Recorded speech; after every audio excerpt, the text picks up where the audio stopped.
Oscar BEVIS for IFL TV in association with MTK Global. Delighted to be joined by the new WBA king at £115, Joshua Franco. Josh, how good does it sound to be introduced now as a world champion?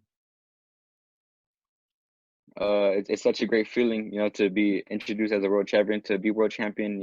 I dreamed about it since I was a kid. So to finally actually become world champion, it's a great feeling. Is it even sunk in yet? Obviously, it's been a week since the fight in Vegas. Is it sunk in yet what you've actually achieved? Yeah, finally it has. Right. It took a few days for it to, actually hit me that the whole fight and everything, but it finally did, and I'm world champion. So now I got to work even harder than I did before.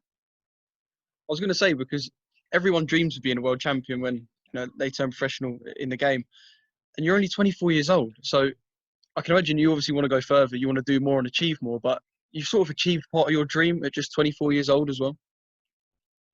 Yeah, just I've accomplished so much at a young age. I feel like I'm a young veteran in the sport.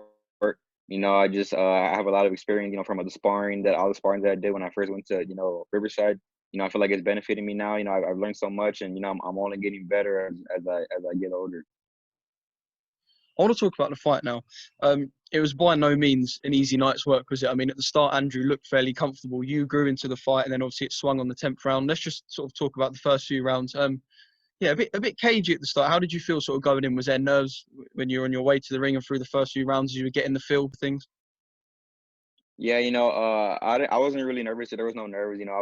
I was more confident. I left everything in the gym. I made sure the fight was going to be easy. So, I was just feeling him out. I knew he was going to start fast, and once he started fast, I just knew in my head that he wasn't going to be able to keep up with me. For 12 rounds at the same pace. Once I started touching him. Yeah, I mean, like I said, it was the 10th round where things swung dramatically. A cut formed above the eye of Andrew. Did you sort of smell blood then and sort of see the vision of the belt so close? Do you know what I mean? Because obviously I read something that you threw 112, you landed 112 punches over the last two rounds. So you sort of Yeah. done everything to make sure the opportunity didn't slip. Yeah, of course. When I saw the blood and my corner started yelling at me just to stay on him, don't let him breathe. It get that fire in me, the extra push that I needed. I jumped on him right away when I saw the blood, I saw the cut. I wanted him to bleed more. Yeah, I'm not surprised. I mean, I could imagine as well, you were perhaps a bit wary of leaving it in the judge's hands. Was you trying to I guess you were trying to stop him for those final two rounds? Yeah, I was going for the stoppage. Right away I knew that he was hurt. So I needed to jump on him, and I tried, but he's the world champion. He has his tricks, and he managed to survive. But it all turned out well. I'm interested to know sort of what adjustments you made during the fight as well, because you're going in there, stepping up to world level for the first time. It's not going to be a smooth journey, and it definitely wasn't a smooth fight. So what did you experience in there from Andrew that perhaps you had to go back to your corner, adjust things, and make sort of little tilts here and there? He more speed than I thought he would. He was quick, and but I didn't really feel his punches. He had okay pop, but nothing to keep me off guard. I knew little by little that I was gonna start getting his timing, his rhythm down. I was gonna start catching on, to all his moves, and that's what happened. Little by little, I started, breaking him down.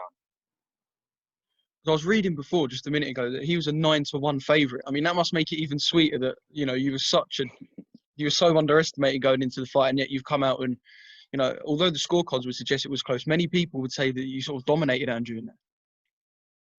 Yeah, it was a crazy feeling. Everybody was betting money on me. They were sending me messages, of the bets they made, and I was like, damn, everybody's betting on me. So that made me feel good too. After the win, everybody else, they got money as well. That they got paid too. One thing we do have to give Andrew credit for is his heart. He's a tough guy, and obviously he will come back because he is a good fighter. He left visibly looking beaten. Two perforated eardrums as well. I remember when we spoke before, I said, have you got a pop in your punch? And you said you have. Have you put the division on notice as well? Because Andrew walked out of there and he looked hurt.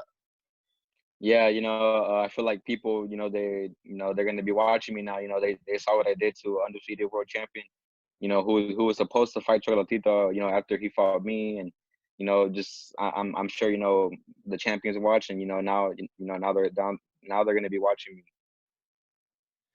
What about the celebrations? I'm sure you, because I know your brother was there too. I'm sure you hit Vegas hard.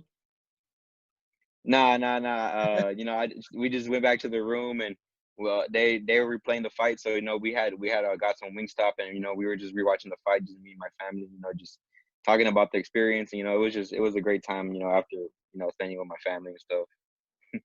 Yeah, I mean, obviously no fans there, but good that you got to sort of spend the winning moments with your family as well. Are you in a Yeah. prime position now? Because you're undoubtedly number one, the American number one at 115 pounds, and America hasn't had a super flyweight champ in so long. And the country and people getting behind you are going to sort of be willing now for you to fight these guys, these Chocolatitos, these Rungvisais, Estradas. Are you in sort of probably the best position in the division almost? Yeah, I would think so. I'm world champion. This division is getting a lot of attention right now. People want to see nothing but the good fights, and now I'm gonna be in the talks with Estrada, Chocolatito, and Cajas. I'm gonna be in the talks with all those guys. So, I think I'm in a really good position right now. I say this, but I can imagine there's perhaps a rematch on the horizon from some form of clause that Andrew had. Yeah, we had a rematch clause. Yeah, we had the rematch clause. If I were to win and I ended up beating him, so I mean, we'll see what happens. I know that he had, the eardrums messed up and, he had a little, bruises and stuff. So we'll see how long, that takes for him to recover. Maybe if it takes too long, maybe we'll have to find something else. So I don't know how all that's gonna work, to be honest. Yeah, because I know you were eyeing big fights, and I know you said you had your eye on Chocolatito, so you've taken the opportunity away from Andrew. I mean, if a big fight popped up, a unification fight even popped up before the end of the year or early next year, Yeah, is that something that you'd jump at? of course. I would take that in a heartbeat. I'm just ready. I'm ready for those fights. I feel like I'm a seasoned fighter all around. I'm only getting better with each fight, and my next fight is gonna be even better than this one that I just had. And will you be the main attraction on the card now? I'm sure that Golden Boy are thinking we've got a star on our hands here. I'm sure that you're not going to be second fiddle. I'm sure you're going to want to be sort of a main man topping those big cards in Vegas, in New York. Yes, sir. Of course, I mean, I feel like I earned my spot, and I'm the type of fighter that people like to watch. I bring power. I bring blood. I bring heart. I bring it all, and people like that. And I feel like that I'm in a good position. I'm gonna be getting a lot more attention. Your social media must have gone up. You'll have new fans. You'll have all of this. There's a lot of pressures that come with a world champion. So, it can be a blessing. It can also be a curse. Have you sort of just got to remind yourself that, you might have won a world title, but there's still a lot of work to do if you want to be known as a great. Of course, I mean, it's the real part is barely getting started. Now that I have the belt, I'm gonna have to work 10 times harder than I did before to keep it. And I'm really hungry right now. I'm not gonna let anybody take that belt. I'm gonna get more belts, and I just more to come for me for sure. And I'm excited for what the future holds. And I watched the fight back again. I have to ask this: how much fun did you have in the fight? Because it did look like you was enjoying yourself as well. Yeah, I mean, everything that I did in training, it showed in the ring. Everything I worked, so I was real comfortable. When everything started coming the way it planned. So the hard part is in the gym. That's where the fight's won. You got to put all the hard work, and when you go into the fight, you got to have all confidence in yourself that you did all the hard work in the gym and it's gonna pay off. So just it was a great feeling.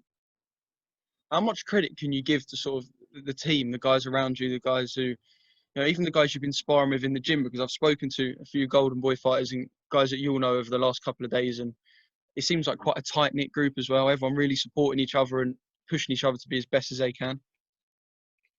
Yeah, just a, a lot of credit to my team. They pushed me to the limit. Robert, always motivating me, pushing me in sparring.